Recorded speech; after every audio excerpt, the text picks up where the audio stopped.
पाकिस्तान लाल लौथोक्तुना Kabul Baum थादबदा मियोय चामग कुंथ्रा हमदोय सिरे अफगानिस्तान अमसुंग पाकिस्तान की ngamkhai paringda khutthoknabagi chang hengalakpaga loinana Islamabad na Afghan Taliban government ki mathakta lal lauthokre Pakistan न काबुल अमदी कंदाहार यावना अफगानिस्तान की मरुओइबा city Khardah नोंथक्तगी Baum थादबदा Afghan लानमी चामग कुंथ्रा हमदोय सिरे हाइना क्लेम तौखी अमरोमदा काबुल नसु पाकिस्तान की लानमी यांखै मंगा हातपा ngamle फोंदोखी नौना ओइरक्लिबा फिबम असिगी मतंगदा पाकिस्तान की डिफेंस मिनिस्टर ख्वाजा आसिफना एक्स थागलकपा वारोल अमदा हाइखी अफगानिस्तान की मायुक्ता ऑपरेशन गाजब लिल हक चथदुना अफगान फाइटर कयामरुम हातपा ngamle युमलोनबा लेबाक अनि की मरक्ता खुथोंगरख्रबा मतुंगदा रशिया अमदी ईरानना नकल अनि वारी सानरगा अथुबा मतमदा लाल लेफनबा थोरांग लौखटकनी हाइना तक्सिलखरे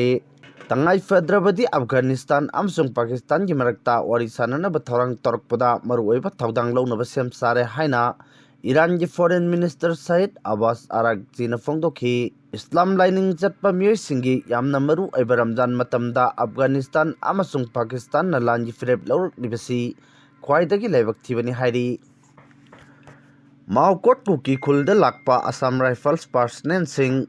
जात्रिकता तांखुल नुपिसिंग नथत्ख्रे नुमिदांग वायरम फावबा एआर की कांगबु सनालोकता थैदोकलगा लैरी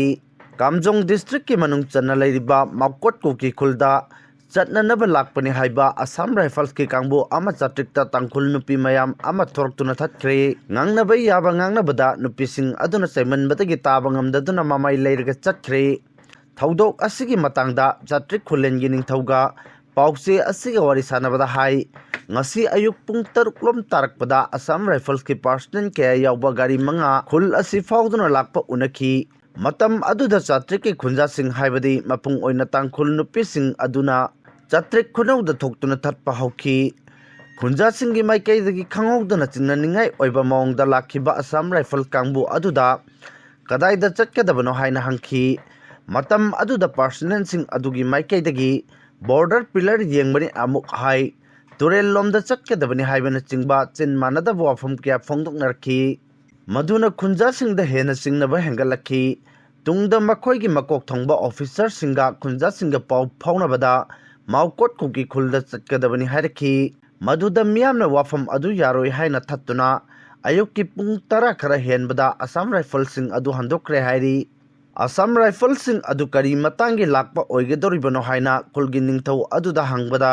हौजिक ओइरक्लिबा फिबम असिगी मतंगदा ओइगनि हाइना खुमलखी करी मरमनो हाइबदुगी चपचाबा पाखुम अदुदि पिरखिदे थाजबा याबा मफमदगी फंगबा पाउना हाइ असम राइफल्स की पर्सनल सिंह अदु ngahaki oina mafam adudagi hankragasu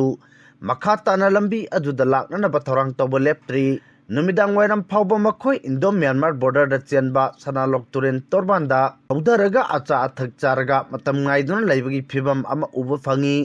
madu makhoina district administration da mateng pangbina ba haijabaga loinana nupi sing adu tankhai binaba police force sing koksenba oina tawi police personnel सिंह लाकलबसु AR की मसिंग यामलबा personal लाकलबसु मखोई पुमनमक थेंगनबा नुपि सिंगना same साबा उइ हाइना खुल अदुकी खुंजा अमना पाउसे असिदा हाइरी पनबा याबदी तांखुल सिंगना cookie सिंगा Hiram अमतदा मरी लैनदनबा वारेप लौबा लैख्रबनी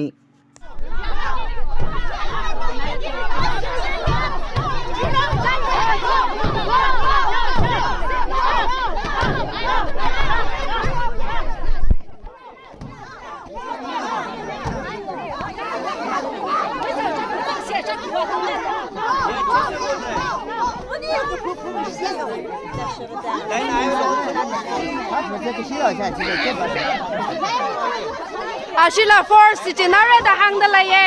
merna hang la mang na sam dai shina ka shanen ga phikai ne thala ashima thai mim ne ashina force jin chan da hang da lai le force jin lai sa ji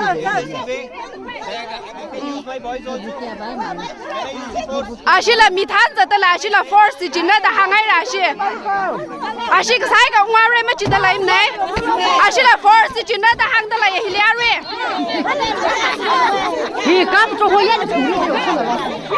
新老龙，我推的新老龙，当过为新老龙，当个那个几天拿去了，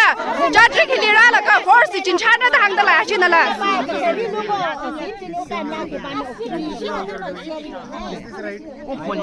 My force and being respectful to all the ladies.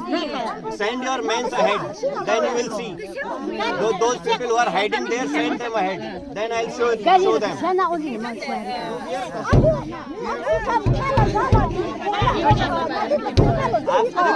Nobody is ready to listen. अगर कोई बात नहीं तैयार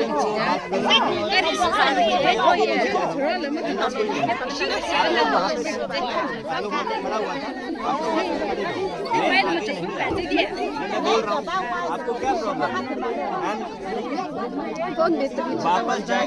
आप लोग यहाँ पे खड़े हो Cari messa sapete?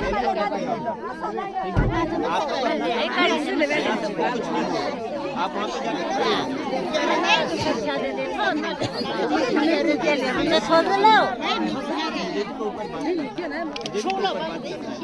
मैं ये नहीं बोल रहा हूँ मैं आगे जा सकता हूँ मैं